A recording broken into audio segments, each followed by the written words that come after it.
The door clicked shut behind me, and the silence hit like a punch in the gut. The house was empty, but it wasn't supposed to be. Sarah had promised she'd be home early to put the kids to bed, but there was no sign of her or them. I took a deep breath, forcing myself to stay calm. I could smell her perfume in the air, that sickly sweet scent that she never used before. Something was off.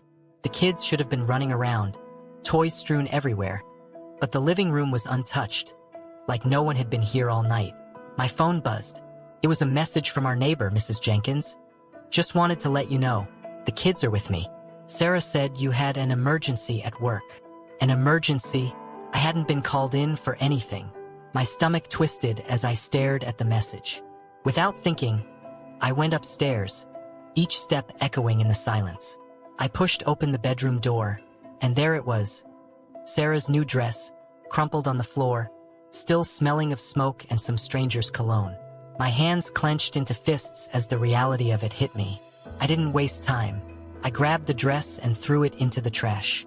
If she thought she could waltz in here after whatever the hell she was doing, she was dead wrong. The kids weren't home, and I wasn't waiting around like some fool. I went to the closet, pulled out my overnight bag, and started packing up her things. If she wanted to act like this wasn't her home, I'd make sure she knew she wasn't welcome here. And then I heard it, her car pulling into the driveway. I didn't stop, just kept shoving her clothes into the bag, my heart pounding with every movement. The front door creaked open downstairs, followed by the sound of her heels clicking on the hardwood. "Babe?" she called out, her voice light, oblivious. I paused, the bag half-packed. The moment of truth was here, and she had no idea what was waiting for her. The door to the bedroom swung open, and there she was, standing in the doorway, her smile faltering as she took in the scene. The packed bag, the empty house, and the fury in my eyes. "Where are the kids?" she asked, her voice wavering. I didn't answer, just watched her as realization slowly dawned. She was about to find out that tonight wasn't just another one of her little secrets. It was the night everything unraveled. Sarah's smile vanished completely as she stared at the half-packed bag on the bed, her eyes darting between me and the pile of clothes spilling out of the closet. Her fingers twitched nervously, and she took a small step backward, almost as if she was trying to retreat from the confrontation that was crashing down on her. "Where are the kids, Matt?" she repeated, her voice shakier this time. I stepped closer, closing the gap between us. "They're safe, Sarah. I made sure of that." I could see the confusion and fear starting to cloud her eyes. Good, I thought. She should be scared. "Why are you packing my things?" Her voice was sharper now, like she was trying to regain control of the situation. But control was the last thing she had. "I think you know why," I said, my voice cold, almost foreign to my own ears. I reached into my pocket and pulled out her phone, the one she had conveniently left behind in her rush to get ready tonight. I'd seen the messages, the ones from him, and they weren't the kind you could explain away as just friendly banter. Her face went pale when she saw the phone in my hand. She didn't even try to deny it, which told me everything I needed to know. "Matt, it's not what you think," she started, her words trailing off as she realized how pathetic they sounded. "Oh, really? Because what I think is that you've been sneaking around behind my back for who knows how long. You thought you were so clever, didn't you? Slipping away for work meetings, pretending to be out with friends. But you're not as clever as you think, Sarah." Her eyes flashed with something, anger, guilt, maybe even a hint of regret. But she still tried to salvage the situation. "It was a mistake, okay? It was just once." I cut her off, my voice rising. "Once? Don't insult me. I've seen the messages. I know about the nights you didn't come home until late, the times you lied about where you were. How long has this been going on, Sarah? How long have you been making a fool out of me?" Tears welled up in her eyes, but I wasn't buying it. Not this time. I'd seen the look of happiness on her face when she came home tonight, like she was on some kind of high after being with him. That wasn't the face of someone who made a mistake. That was the face of someone who didn't care about the consequences. "I didn't want to hurt you," she whispered, but the words were empty, hollow. "I didn't mean for it to go this far." I laughed bitterly, shaking my head. "You didn't want to hurt me? You've done nothing but hurt me, Sarah. And tonight it ends. I want you out of this house. I want you gone before the kids come back in the morning." She looked stunned, like she hadn't expected me to actually go through with it. But she should have known better. I wasn't going to let her destroy our lives without a fight. "I'll give you till sunrise. Pack your things and leave. You can stay with him for all I care. But don't you dare show your face here again." She opened her mouth to protest, but I was done listening. I turned and walked out of the room, leaving her standing there in the ruins of what she had done. This was just the beginning. I stormed down the stairs, each step heavier than the last, as if the weight of everything I had just uncovered was finally bearing down on me. The anger in my chest burned hotter with every second that passed. I needed to get out of that house before I did something I'd regret, but I wasn't done with her yet. Not by a long shot. I grabbed my keys from the counter, the metal clinking sharply against the marble, and made for the front door. But just as I reached it, I heard Sarah's voice from behind me, frantic and pleading. "Matt, wait. Please, can we just talk about this? You don't understand." I spun around, glaring at her as she stumbled down the stairs, her face a mess of tears and desperation. "What's there to talk about, Sarah? You cheated, you lied, and now you're paying the price. I don't need to understand anything more than that." She hesitated at the bottom step, clutching the banister like it was the only thing keeping her upright. "I made a mistake," she said, her voice trembling. "But it's not just about that. We've been drifting apart for months. Matt, you've been so distant, so wrapped up in work and the kids. Don't you dare try to blame this on me." I snapped, my voice cutting through the air like a blade. "You could have talked to me. We could have fixed things together. But instead, you ran off to him. I didn't know how to talk to you anymore." She shot back, the desperation in her voice giving way to something darker, more accusing. "You made me feel like a ghost in this house, Matt. Like I didn't even exist to you anymore." I clenched my jaw, trying to keep the anger from boiling over, but it was impossible. "So, your solution was to sneak around and betray everything we built? That's what you thought would make things better?" Her eyes flickered with something. Guilt, maybe, or just a fleeting moment of clarity.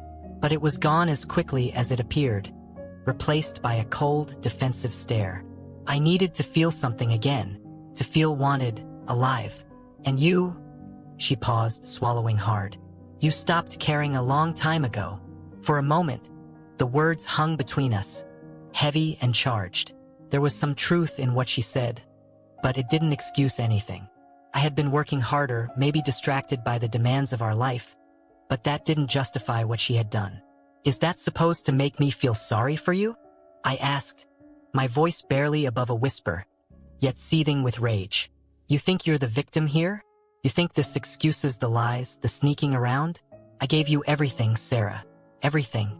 And you threw it away like it was nothing." She looked down, unable to meet my eyes. For a second, I almost thought she was going to apologize, to finally own up to what she had done. But instead, she said the one thing that pushed me over the edge. "If you'd been a better husband, none of this would have happened." My mind went blank. That was it, the last straw. All the pain, the betrayal, the sleepless nights. It all exploded in that moment. "Get out," I said, my voice deadly calm. "Get out of my house before I do something I regret." She froze, staring at me as if she couldn't believe what I had just said. But I wasn't playing games anymore. I was done. "Matt, please, get out," I roared, the force of my voice sending her stumbling back. She looked terrified, and maybe a small part of me took some satisfaction in that. But mostly, I just wanted her gone. She didn't say anything else. She just turned and fled up the stairs, disappearing into the bedroom. I heard the door slam shut, followed by the muffled sound of her sobbing. But I couldn't bring myself to care. I stood there in the middle of the hallway, my whole body trembling with rage, my hands clenched so tightly around the keys that they dug into my palm. I could still hear the echo of her words in my head, like poison spreading through my veins. "If you'd been a better husband," maybe she was right.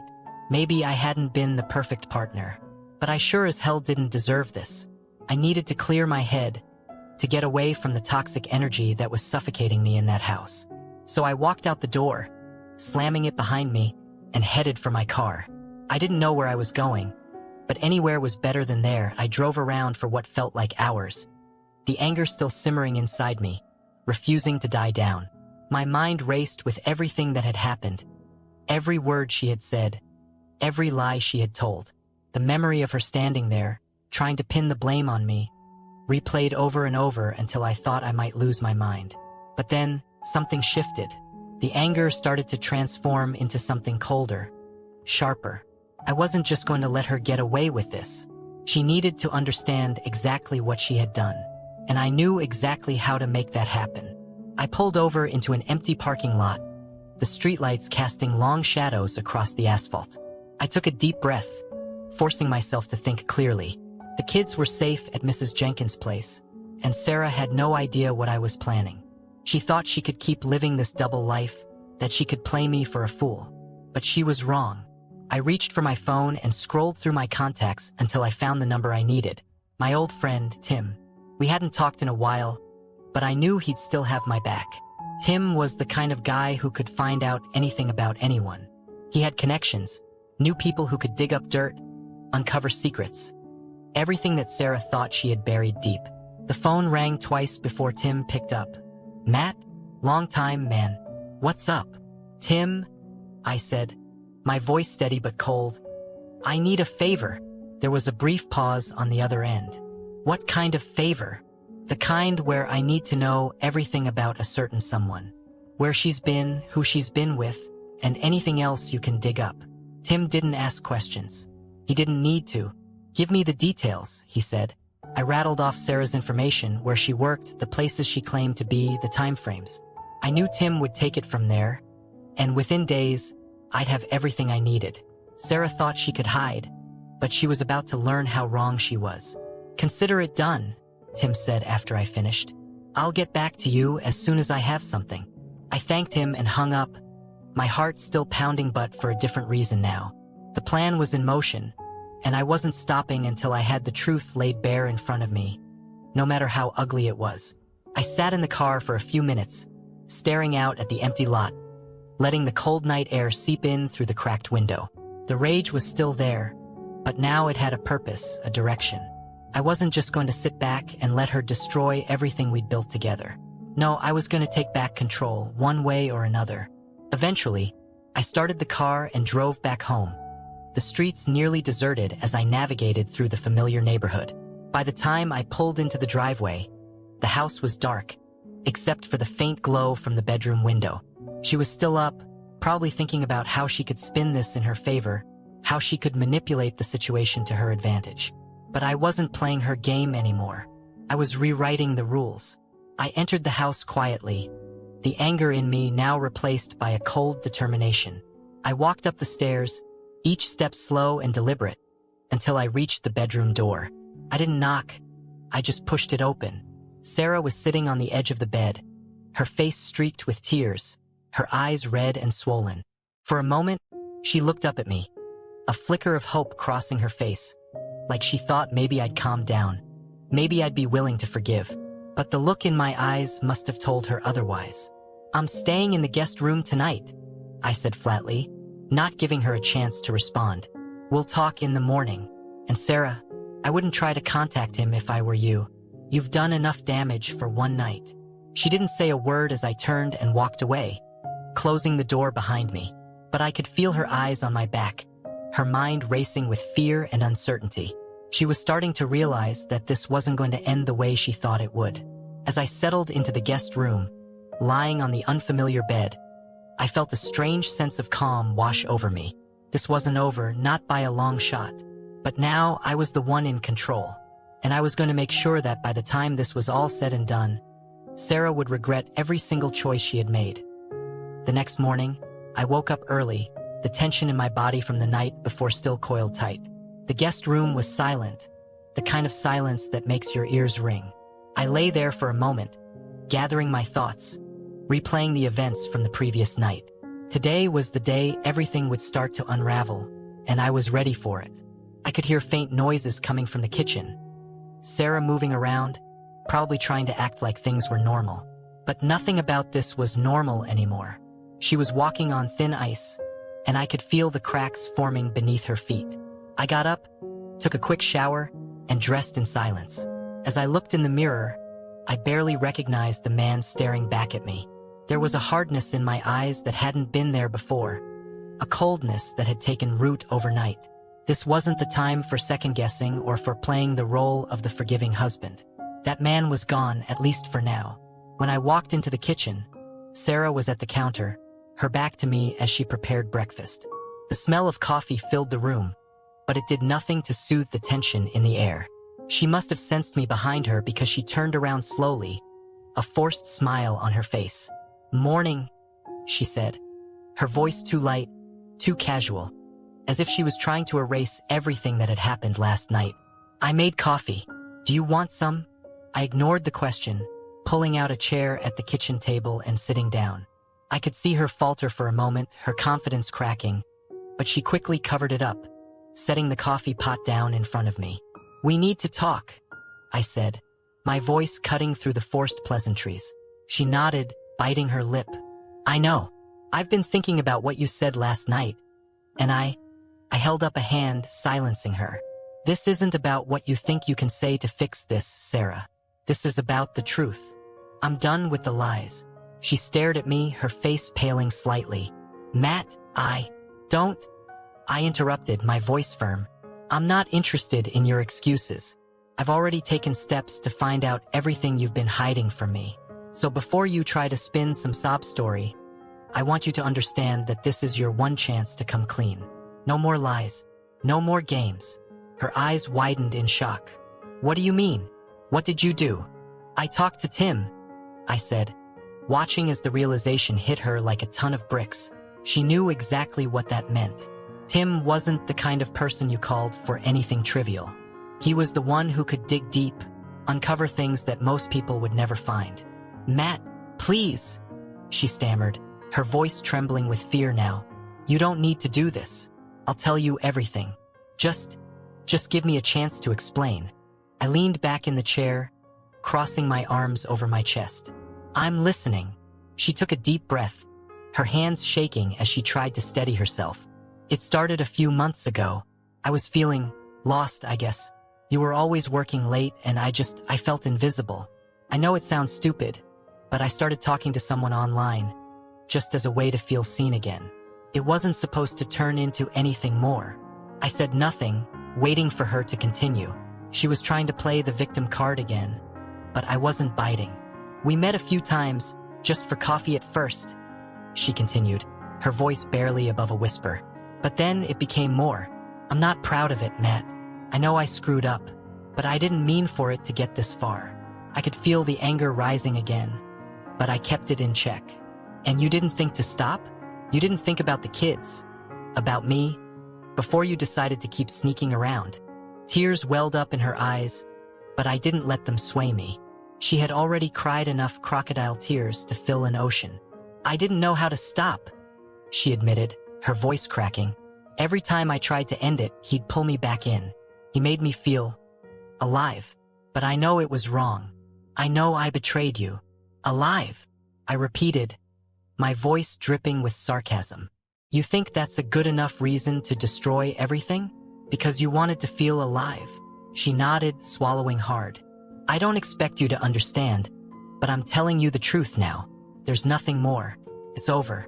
I ended it." I stared at her, trying to see if there was any trace of the woman I had married left in those tear-filled eyes. But all I saw was a stranger. Someone who had willingly torn apart our family for her own selfish desires. "Good," I finally said, my voice as cold as ice. "Because now it's my turn. You're going to pack your things and leave today. The kids will stay with me, and you can explain to them why you won't be around for a while." "Matt, no," she gasped, stepping toward me. But I stood up, holding up a hand to stop her. "This isn't negotiable, Sarah. You made your choices, and now you're going to live with them. I'll talk to my lawyer and we'll figure out the details. But you're not staying in this house." She looked like she wanted to argue, to fight back, but she must have seen the resolve in my eyes. Her shoulders slumped, and she nodded, defeated. "I'll pack my things," she whispered, turning away from me. As she walked out of the kitchen, I felt a strange mix of emotions. Anger, sadness, and a hollow kind of relief. This wasn't the life I had envisioned for us, but it was the reality I had to deal with now. And as much as it hurt, I knew I couldn't let her stay. Not after everything she had done as the day wore on. The house fell into a tense, suffocating silence. Sarah was upstairs, packing her things as I had demanded, while I sat in the living room, staring blankly at the television that I hadn't bothered to turn on.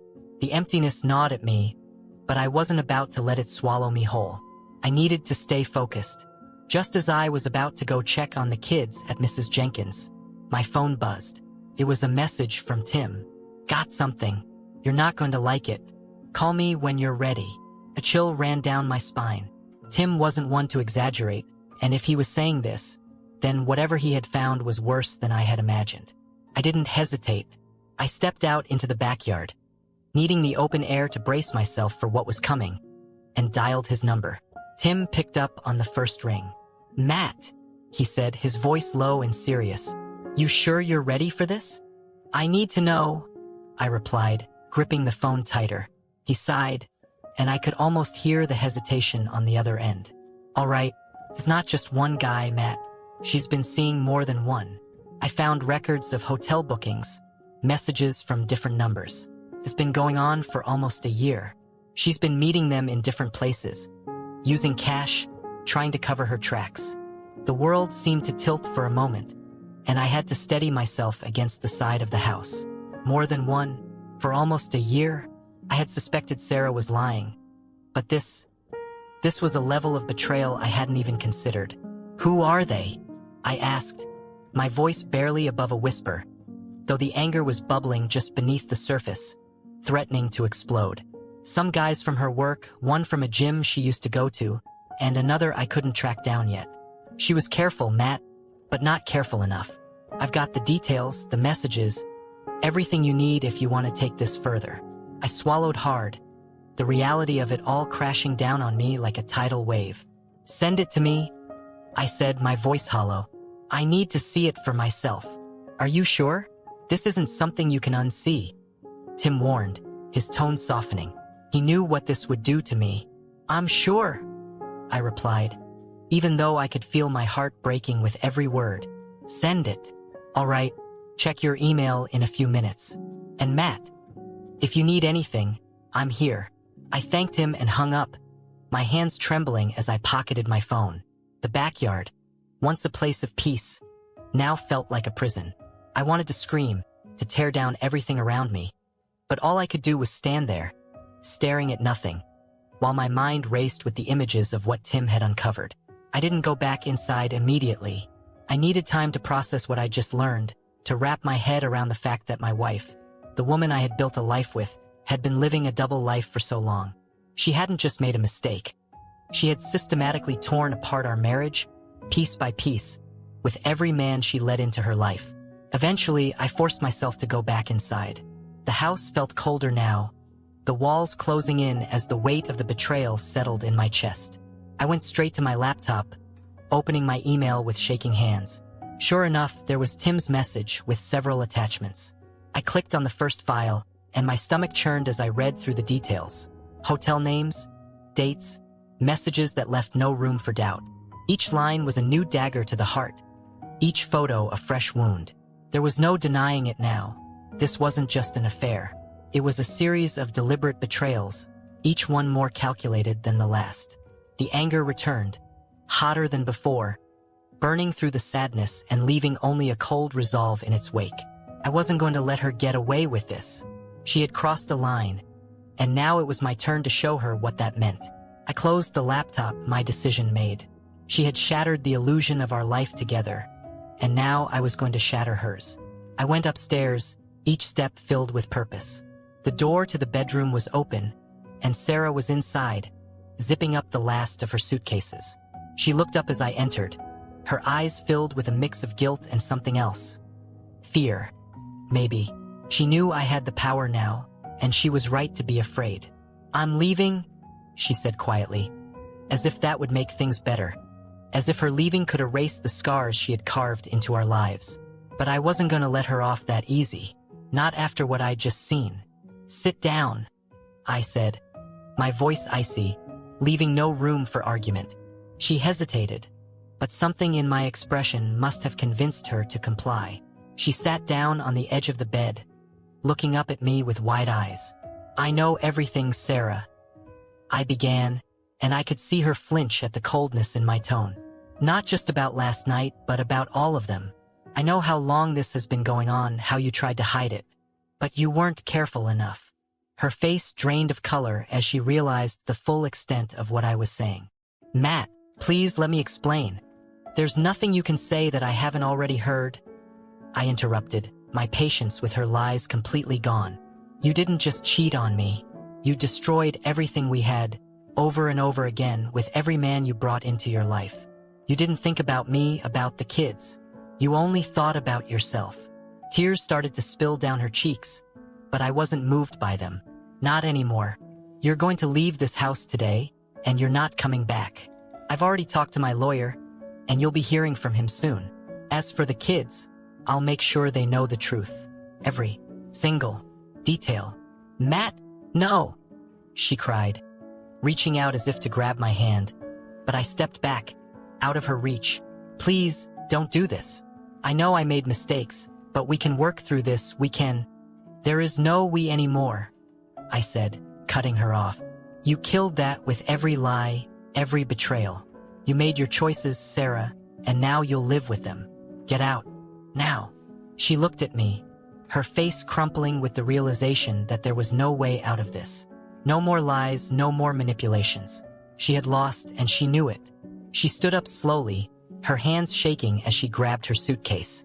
She paused at the door, looking back at me one last time, as if hoping for some sign of forgiveness, some chance to fix what she had broken.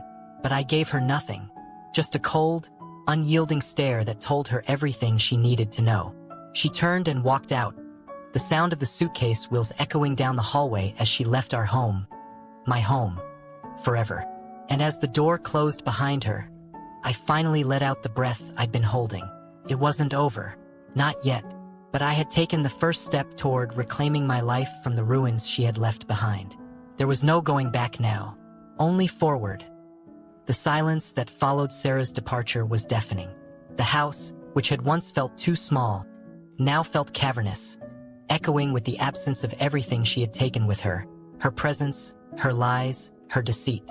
I stood in the hallway, staring at the door she had just walked out of, feeling a strange mixture of relief and devastation. For a moment, I just stood there, letting the reality of it all sink in. She was gone, really gone.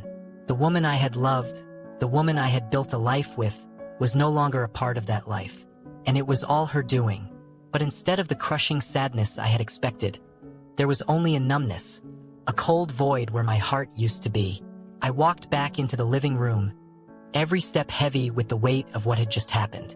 The coffee she'd made was still sitting on the counter, untouched and growing cold. I dumped it down the sink without a second thought, watching the dark liquid swirl away, just like our marriage had. My phone buzzed again, breaking the stillness. It was Mrs. Jenkins, checking in about the kids. I hesitated for a moment before picking up, trying to shake off the fog of the morning's events. "Hey, Mrs. Jenkins," I said, my voice rough from the strain of everything. "How are they doing?" "They're fine, Matt," she replied, her voice warm and reassuring.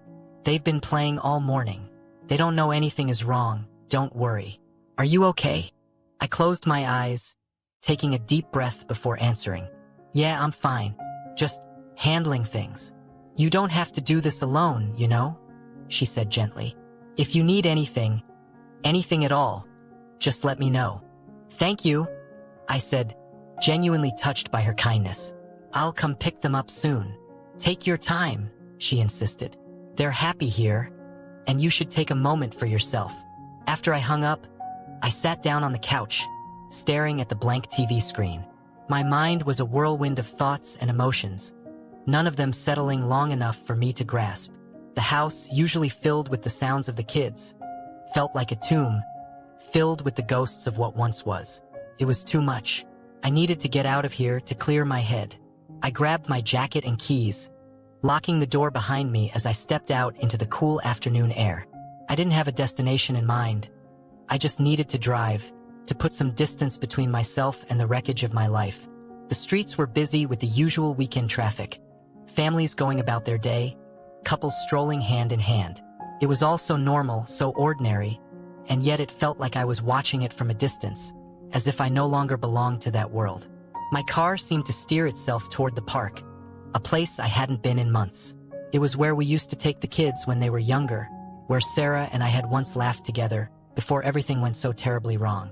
The memories flooded back as I parked the car and got out, walking along the familiar paths. The park was alive with activity. Kids playing, people walking their dogs, the sound of laughter and life.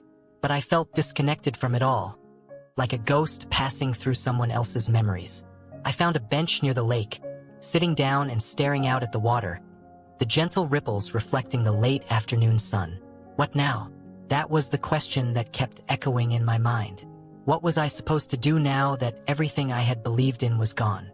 The anger, the resolve I had felt earlier, was fading, replaced by a hollow sadness that I couldn't shake. I had taken the first step toward reclaiming my life, but the path ahead was still shrouded in uncertainty. As I sat there, watching the ducks glide across the water, I realized something. I was alone, truly alone. For the first time in years, there was no one to share my thoughts with, no one to turn to. Sarah was gone, and the life we had built together was nothing but ashes. I had friends, sure, but this was different.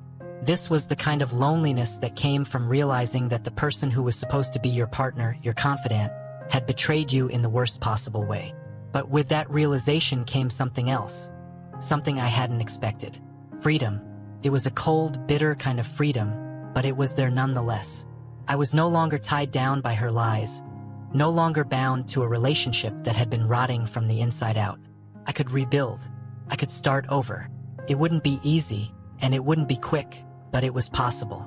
I stood up, taking one last look at the lake before turning back toward the parking lot. The road ahead was going to be hard, and I knew there would be days when the weight of it all would feel too heavy to bear. But I also knew that I couldn't let her win. She had taken enough from me already. My trust, my love, my peace of mind. I wasn't going to let her take my future too. As I drove back to Mrs. Jenkins to pick up the kids, a sense of purpose began to form in the back of my mind. I would focus on them, on being the father they needed me to be. They were innocent in all of this, and I wasn't going to let my anger or sadness ruin their lives. I would rebuild not just for myself, but for them. And maybe, just maybe, I'd find a way to heal. The drive back to Mrs. Jenkins felt longer than usual, each turn of the wheel bringing me closer to a conversation I wasn't ready to have. The kids were too young to fully understand what had happened, but they deserved some explanation. My thoughts were a tangled mess as I tried to figure out how to tell them that their mother wouldn't be coming home tonight, or maybe ever again. I pulled into Mrs. Jenkins' driveway, taking a moment to steady myself before getting out of the car. The sound of laughter drifted through the open windows of her house, a stark contrast to the storm brewing inside me. I took a deep breath, forcing a smile onto my face as I knocked on the door. Mrs. Jenkins opened it almost immediately, her warm, motherly presence a small comfort in the midst of everything. "Come in, Matt," she said, stepping aside to let me in. There in the living room, playing with the dog. I nodded, my smile faltering as I stepped inside. The kids were on the floor, building some kind of elaborate fort out of pillows and blankets, while Mrs. Jenkins' old golden retriever watched with mild interest. Seeing them like that, so happy, so carefree, made the knot in my stomach tighten. "Hey, kiddos," I said, trying to keep my voice light as I walked into the room. They both looked up, grinning when they saw me. "Dad!" Jake, my oldest, jumped up and ran over, hugging me tightly around the waist. "Can we stay here for dinner?" Mrs. Jenkins said we could have pizza. I forced myself to laugh, ruffling his hair. "We'll see, buddy, but first we need to head home. We can talk about dinner on the way. Okay?" Emily, my youngest, looked up from her fort with wide, curious eyes. "Where's Mommy?" she asked, her voice innocent and trusting, like she was just asking what time it was. I hesitated, my heart twisting at the question. "She's not coming home right now," I said carefully, crouching down to be on their level. She had to go away for a little while. Both of them frowned, clearly confused. Where did she go? Jake asked, his grip on my hand tightening. I took a deep breath, searching for the right words. Mommy needed some time to herself, I said slowly, the weight of the truth pressing down on me. She's going to stay somewhere else for a while, but you guys are going to stay with me, okay? We're going to get through this together. Emily's eyes welled up with tears, and she crawled out from under her fort, coming over to hug me. I don't want Mommy to go away, she whispered, her small arms wrapping around my neck. I know, sweetheart, I murmured, holding her close. I know it's hard, but we're going to be okay. I promise. Jake's frown deepened, his young mind trying to process what I was saying. Is it because you and Mommy had a fight? He asked, his voice tinged with fear. I swallowed hard, trying to keep my emotions in check. Yeah, Jake, we had a fight, but that doesn't change how much we both love you. Okay? Your mom and I are just trying to figure some things out right now. Mrs. Jenkins hovered in the doorway, her eyes filled with sympathy as she watched us. You're welcome to stay for a bit if you need more time, Matt, she offered gently, but I shook my head. Thanks, but I think we should go home. I need to talk to them some more. She nodded, understanding in her gaze. You know where to find me if you need anything. I managed a grateful smile, then gently untangled myself from Emily's embrace and helped the kids gather their things. The ride home was quiet, the weight of what I had told them hanging in the air like a storm cloud. They didn't ask any more questions, and for that I was thankful. I wasn't sure I had any more answers to give. When we got home, the house felt colder than it had before. The absence of Sarah was glaringly obvious now, her usual presence replaced by a void that seemed to swallow everything in its path. I guided the kids inside, trying to keep up the appearance of normalcy, even as I felt it slipping through my fingers. Why don't you guys go play in your rooms for a bit? I suggested, trying to keep my voice steady. I'll make us some dinner soon. They nodded, their faces still etched with confusion and worry. But they did as I asked, disappearing down the hallway. I watched them go, the reality of what I had just done hitting me all over again. How do you explain to a child that their mother won't be coming home?